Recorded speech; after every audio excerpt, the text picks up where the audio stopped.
इसको फौरी तौर पे स्टेट का दर्जा बहाल किया जाए। जो है फारूक अब्दुल्ला साहब, वो रिसेंटली शायद मरकज़ी सरकार को ये कहने गए थे कि मुझे मंजूर नहीं है, क्योंकि उन्होंने जम्मू कश्मीर का झंडा एक बार फिर से वो पार्लियामेंट में लेके गए थे। बिस्मिल्लाहिर्रहमानिर्रहीम। JK रेवोल्यूशन देखने वाले तमाम नाजरीन को इरफान तिलगामी का सलाम पहुँचे। नाजरीन, चूँकि हम आए रोज़ आपकी मुलाकात जो भी सियासत से वाबस्ता लोग हैं उनसे कराते रहते हैं, और आज हमने मुनासिब जाना क्यों ना आपकी मुलाकात डिस्ट्रिक्ट प्रेसिडेंट जो है नेशनल कॉन्फ्रेंस के डॉक्टर सज्जाद शफी ऊड़ी साहब, उनसे आज आपकी मुलाकात कराई जाए। क्योंकि अगरचे डॉक्टर सज्जाद शफी ऊड़ी साहब तकरीबन पिछले 20 सालों से सियासत के मैदान में हैं, हालांकि अगर मैं बात करूं ज़िले बारामूला की ही नहीं तमाम जम्मू और कश्मीर की, तो इनके जो फादर थे शफी ऊड़ी जिनका नाम था, उन्हें बच्चा बच्चा जम्मू और कश्मीर का जानता है। हालांकि इनकी पहचान भी उन्हीं से है। इस वक्त जो कुछ भी इनके पास इस वक्त है शायद इनके बाप का ही है। बहरहाल सबसे पहले सज्जाद शफी साहब, आपका खैर मकदम है JK रेवोल्यूशन में। शुक्रिया सर, सबसे पहला सवाल आपसे आज करना मैं चाहूँगा कि आपने डॉक्टरी का पेशा क्यों छोड़ा और सियासत में आए? अगर हम देखते तो डॉक्टरी में भी आप लोगों की खिदमत कर सकते थे। सही कहा इरफान साहब आपने। मैंने डॉक्टरी का पेशा छोड़ा नहीं। मैंने more than 20 years medical profession में दिए, और वहाँ पे भी हम लोगों की खिदमत खलक ही कर रहे थे जी। खाओ हमारे उड़ी के लोग थे या उड़ी से बाहर के लोग, क्योंकि डॉक्टर सबकी ट्रीटमेंट करते हैं। लेकिन मैं डॉक्टरी से हट के सियासत में इसलिए आया क्योंकि मैंने अपने वालिद साहब को देखा कि जिस तरीके से उन्होंने अपने अवाम की और बिलखुसूस जम्मू और कश्मीर की खिदमत की है जी। तो मुझे ये लगा कि डॉक्टरी में आप सिर्फ पेशेंट ही देख सकते हैं, लेकिन अगर आपके पास अल्लाह ताला ने आपको एक नाम दिया है और वसाइल दिए हुए हैं, तो मैंने ये समझा कि मेरा ये फ़र्ज़ बनता है कि मैं लोगों को इससे ज़्यादा मदद कर सकूं, लोगों की इससे ज़्यादा खिदमत कर सकूं।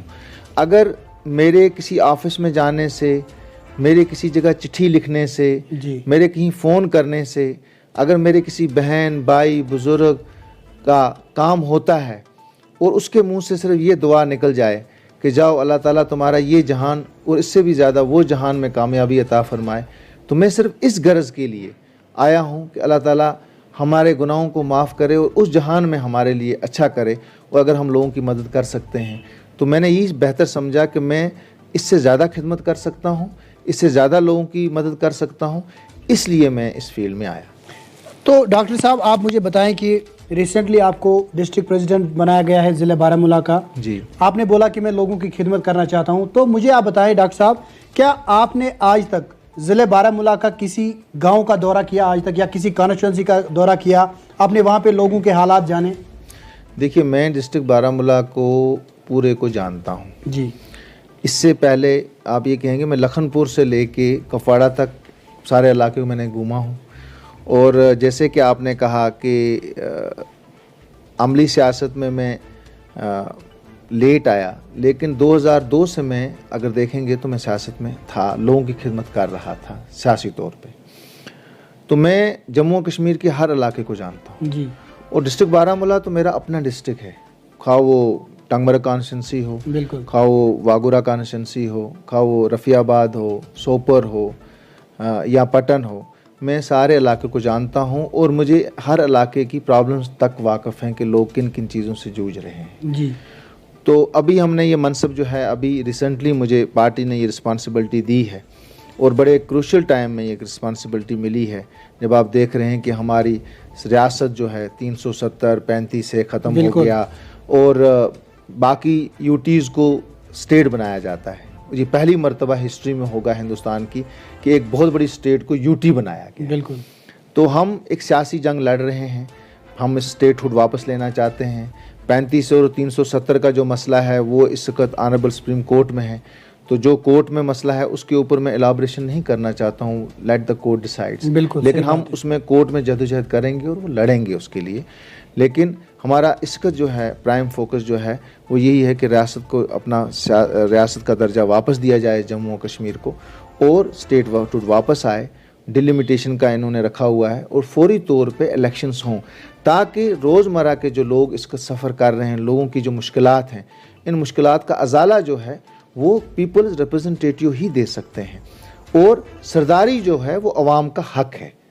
हम इस पे बिलीव करते हैं कि सरदारी अवाम का हक है, तो ये सरदारी जो है अवाम को दी जाए और अवाम को फैसला करने दीजिए कि वो किन नुमाइंदों को चुन के लाना चाहते हैं, ताकि रोज़मर्रा के जो मसाइल लोगों के हैं वो अवाम को ब्यूरोक्रेट नहीं कर सकते हैं, वो पॉलिटिशियन ही कर सकते हैं, पीपल्स रिप्रेजेंटेटिव ही उनके मसाइलों को हल कर सकते हैं। बिल्कुल डॉक्टर साहब, आपने बिल्कुल बजा फरमाया। लेकिन डॉक्टर साहब, जब एक बार शेलिंग हुई थी तो कई जानें जो हैं वो ज़ाया हुई थी। उस बार आप मीडिया में आए थे, आपने धरना दिया था कि नहीं, इनके साथ इंसाफ करो, बैंकर बनाओ, इनको मुआवजा दे दो। लेकिन डॉक्टर साहब, उसके बाद आप कहीं नज़र भी नहीं आए उड़ी में। नहीं, ऐसी बात नहीं है। जब शेलिंग हुई हम यहाँ पे थे, उस वक़्त एक सिविलियन गवर्नमेंट थी, पीडीपी की गवर्नमेंट थी। हमने यहाँ मुजाहरा किया, हमने कहा, क्योंकि अगर आप जानते होंगे इरफान साहब, 1998 में यहाँ पे ज़बरदस्त शेलिंग हुई और उस वक़्त शफ़ी साहब मिनिस्टर थे जी। उस वक़्त आधे से ज़्यादा उड़ी जो है वो उस वक़्त कुछ दिनों के लिए यहाँ से इवैक्यूएट हुआ था, बहुत ज़्यादा शेलिंग हुई थी। उसके बाद गवर्नमेंट ने एक फार्मूला बनाया और हमने हर घर को एक बंकर दिया जी। उससे ये सहूलियत होगी कि जब भी शेलिंग होती थी तो वो घर वाले जो है इमीडिएटली अपने आप को बचाने के लिए बंकरों में चले जाते थे। 2005 में जलजला हुआ तो वो बंकर जितने भी थे, मकान भी गिर गए और वो बंकर भी गिर गए, क्योंकि सबसे ज़्यादा इम्पैक्ट जो जलजले का था वो उड़ी के ऊपर था। तो उसके बाद जो है वो बंकर डिस्ट्रॉय हो गए।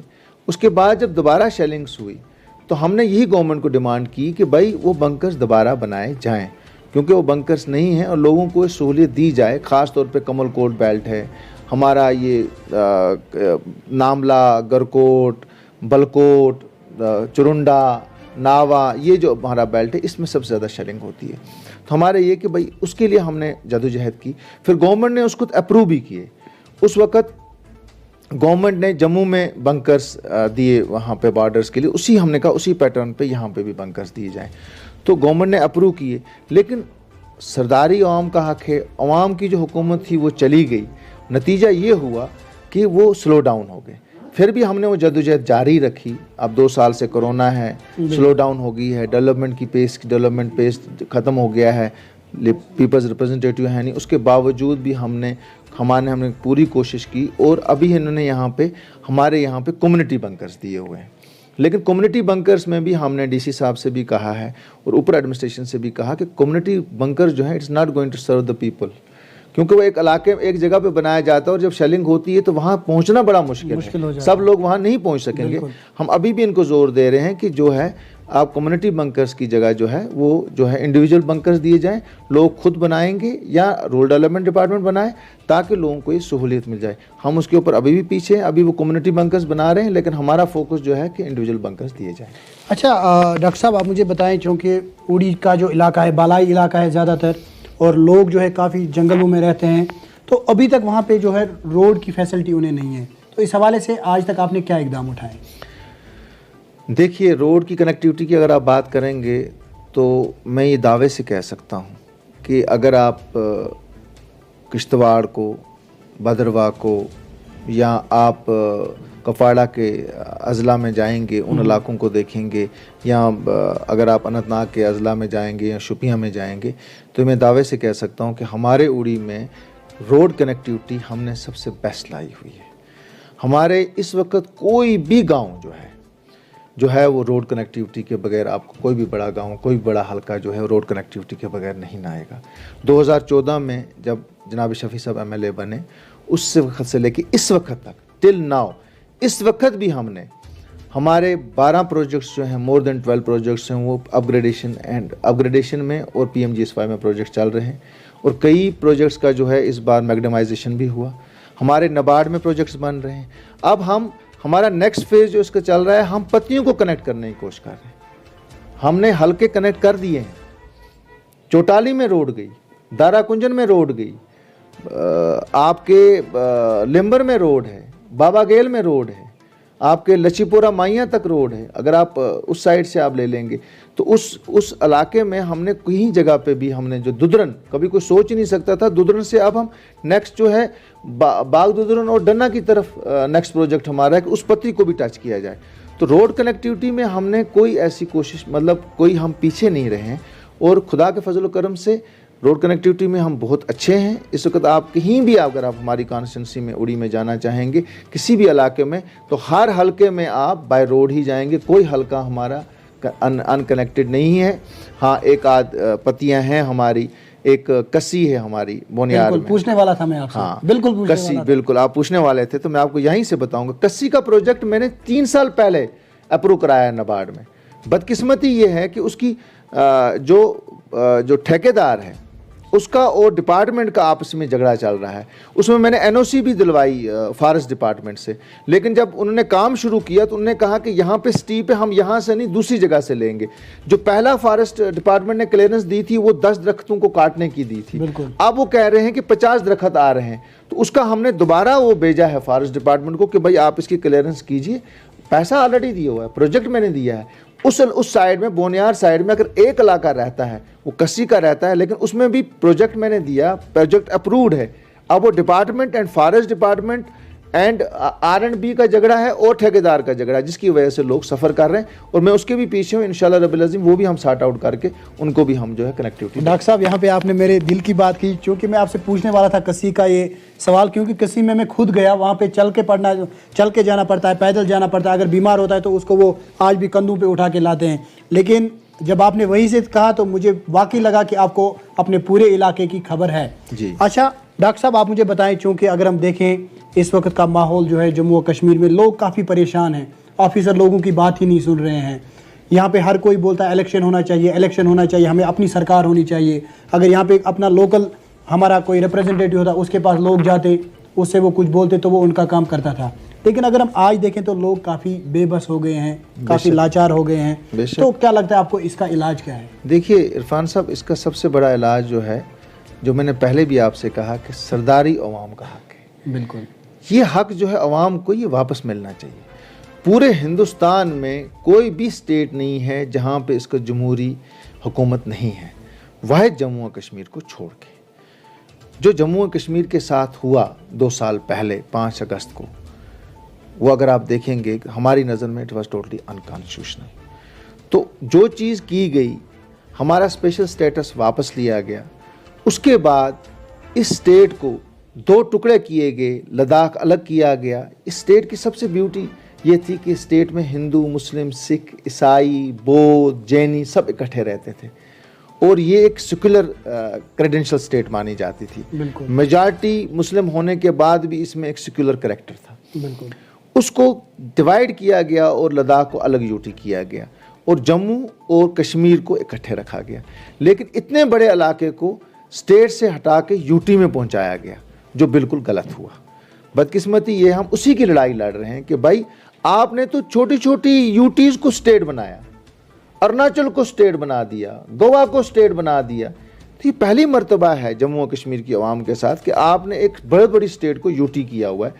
हमारी जदोजहद यही है कि भाई इसको यूटी को स्टेट में तब्दील किया जाए, डिलिमिटेशन को फौरी तौर पे कंप्लीट किया जाए और एक अवामी हुकूमत बने जो लोगों की डे टू डे अफेयर्स को देख सकती है। ब्यूरोक्रेट्स जो देखिए, ब्यूरोक्रेट्स हैं, उनकी आउटरीच उनका नहीं है हर गांव में पहुंचने का। तो हर गांव में जो है, हर कॉन्स्टिट्यूंसी में जो अपना इंचार्ज होगा, जो एमएलए बनेगा, उसकी रीच उस कॉन्स्टिट्यूंसी में ज़्यादा है। एक डीसी साहब को 7 तहसीलें बारामूला के अगर हम देखेंगे, 7 कॉन्स्टिट्यूंसियाँ देखनी है, तो वो हर जगह नहीं पहुंच सकता है। वो अगर वो कर देना भी चाहे टाइम, वो नहीं पहुंच सकता है। सो ब्यूरोक्रेट का जो है उनका एक अपना लाए अमल होता है, अपना एक तरीक़ेकार होता है फंक्शन करने का। हम उनको क्रिटिसाइज़ नहीं करते हैं, उनकी जितनी हो सकेगी वो ब्यूरोक्रेटिक लेवल पे कर सकते हैं। वो लोगों के बीच में जाके लोगों के डे टू डे अफेयर, किसी को पानी की प्रॉब्लम है, किसी को बिजली की प्रॉब्लम है, किसी को चावल की प्रॉब्लम है, किसी को सड़क की प्रॉब्लम है, किसी को नाली की प्रॉब्लम है, ये पीपल्स रिप्रेजेंटेटिव ही जान सकते हैं, वही देख सकते हैं। और लोगों के पास उनकी एक्सेसिबिलिटी है, लोग उनके पास जब मर्जी हैं, सुबह से लेकर शाम तक, रात को भी उनका दरवाज़ा खटखटा सकते हैं और उन्हें अपना दरवाज़ा खोलना है, क्योंकि उनको लोगों ने चुना है, वो लोगों के नुमाइंदे हैं। बिल्कुल, डीसी साहब को या डिविजनल कमिश्नर साहब को या सेक्रेटरी साहब को लोगों ने नहीं चुना हुआ है। वो अपना टाइम देंगे, एक टाइम देंगे, उसके बाद के टाइम उनका अपना टाइम है। लेकिन पीपल्स रिप्रेजेंटेटिव्स का जो होता है, उनका अपना टाइम नहीं होता, उन्हें अपनी ज़िंदगी वक्फ की होती है आवाम के लिए। सो वो अपना दरवाज़ा बंद नहीं कर सकते हैं। तो लोगों को सहूलियत जो मिलेगी वो उन्हीं से मिल सकती है, नॉट विद द ब्यूरोक्रेटिक राज। बिल्कुल, सवाल जानना चाहूँगा, आप मुझे बताएं, क्योंकि PHED यहाँ पे बनाई गई थी ताकि जो हुकूक है कश्मीरियों के वो पामाल ना हो। लेकिन जब PhD बनी उसके बाद DDC इलेक्शंस हुए तो अचानक से पीपल्स कॉन्फ्रेंस आपसे क्यों अलग हो गई? देखिए, वो तो PhD की बात जो है वो बड़ी बात है, वो बड़े लीडरों की बात है। उसमें नेशनल कॉन्फ्रेंस थी, उसमें पीपल्स कॉन्फ्रेंस थी, उसमें PDP है, उसमें CPIM है, उसमें अवामी पार्टी थी। ये फैसला जो है ये उन लोगों ने किया, ये लीडरशिप ने किया है। तो ये जो जवाब भी है ये लीडरशिप ही दे सकती है, ये इसका जवाब मैं नहीं दे सकता हूँ। लेकिन हम ये कहेंगे कि लोगों ने नेशनल कॉन्फ्रेंस के कंधे पे आके चले, आगे गए, PhD में शामिल हुए, इलेक्शन हुए और इलेक्शन जब ख़त्म हुए DDC मेंबर बने और उसके बाद चले गए। तो हम तो ये फ़ैसला जो है हम आवाम के ऊपर छोड़ते हैं, अवाम फैसला करेगी। हम ये हमेशा कहते हैं कि अल्टीमेटली जो पावर है वो अवाम के पास है और अवाम ने फैसला करना है कि कौन सी चीज़ सही है और कौन सी चीज़ गलत है। अगर डॉक्टर सजाद आज अवाम के साथ एक वादा करता है और कल वो वादे से मुकर के दूसरा काम करता है, तो मैं अवाम से ये कहूँगा कि जब अगली बार मैं इलेक्शन के लिए आऊँ तो आपके पास एक ताकत है, वो वोट की ताकत है। उस वोट की ताकत से अगर मैं गलत करता हूँ तो मुझे भी उस वोट की ताकत से मुझे बाहर किया जाए। बिल्कुल, क्योंकि लोग सब कुछ जज कर रहे होते हैं और अब की बार हमारी जो आवाम है वो बेवकूफ़ नहीं बनेगी, चाहे कोई भी टीम हो। बिल्कुल। लेकिन सजाद शफी साहब, आप मुझे आखिर पर बताएं, आखिर पर आपकी क्या मैसेज रहेगी जम्मू कश्मीर की आवाम के लिए? मेरी जम्मू कश्मीर की आवाम के लिए यही मैसेज है कि वो इस जद्दोजहद में कायम रहें, इस जद्दोजहद को जारी रखें, क्योंकि जब तक अवाम जद्दोजहद नहीं करेगी तो ऊपर से कोई सुनवाई नहीं हो सकती है। हमारी जद्दोजहद जारी रहेगी। इस स्टेट को जो अपना स्टेटस था, हमारी नेशनल कॉन्फ्रेंस जो है वो उस जद्दोजहद में जारी रहेगी, जैसे हमारे प्रेसिडेंट साहब ने कहा है, हमारे वाइस प्रेसिडेंट साहब ने कहा है। और अगर हम एक हिस्सा हैं PhD का, उसमें भी हमने ये बात कही है कि हम इस जद्दोजहद में जारी रखेंगे। 370 को वापस लाने की पूरी कोशिश करेंगे, 35 को वापस लाने की पूरी कोशिश करेंगे। वो सुप्रीम कोर्ट में है, वहाँ पे पार्टी ने डिसीजन लिया है कि हम लड़ेंगे। उसके बारे में मैं और ज़्यादा नहीं कहूँगा। लेकिन दूसरी जो बात है, डिलिमिटेशन फौरी तौर पे होनी चाहिए और हमारी इस खूबसूरत स्टेट को, जो स्टेट थी जिसको IUT बनाया गया है, इसको फौरी तौर पे स्टेट का दर्जा बहाल किया जाए और इलेक्शन किए जाएं, ताकि लोगों की जो मसाइल हैं वो आम उनके नुमाइंदे कर सकें। जो लोग इसका सफ़र कर रहे हैं पावर की वजह से, पानी की वजह से, सड़कों की वजह से, जो डे टू डे अफेयर्स हैं, वो सिर्फ अवामी सरकार कर सकती है। और जो है उनका हक है, उनको फौरी तौर पे बहाल किया जाए, स्टेट को इलेक्शन किए जाएं और ताकि लोगों को जो है पावर जो है it should go back to the people. बिल्कुल सजाद साहब, आपने बजा फरमाया। लेकिन मैं आपको बता दूं, चूंकि आपके प्रेसिडेंट जो है फारूक अब्दुल्ला साहब, वो रिसेंटली शायद मरकज़ी सरकार को ये कहने गए थे कि मुझे मंजूर नहीं है, क्योंकि उन्होंने जम्मू कश्मीर का झंडा एक बार फिर से वो पार्लियामेंट में लेके गए थे। शायद उनको ये कहना था कि जी आपका फैसला हमें बिल्कुल मंजूर नहीं है। बहरहाल नाज़रीन, आपको बता दें, हमारे साथ बात कर रहे थे डॉक्टर सजाद शफी ओडी साहब, और इनका ये कहना है कि अगर इस UT को एक बार फिर से खुशहाल बनाना है तो यहाँ पे इलेक्शन ज़रूर होने चाहिए और इसके साथ साथ आर्टिकल 370 ज़रूर वापस मिलना चाहिए, क्योंकि वो हमारी एक आइडेंटिटी है और इसके लिए नेशनल कॉन्फ्रेंस लड़ रही है। कोर्ट में वो मामला है इस वक्त और हमेशा नेशनल कॉन्फ्रेंस उस हवाले से लड़ती रहेगी। बहरहाल नाज़रीन, मज़ीद खबरों और अपडेट्स के लिए आप देखते रहिए JK रेवोल्यूशन। मुझे दीजिए इजाज़त। अल्लाह आपका हामी और नासिर।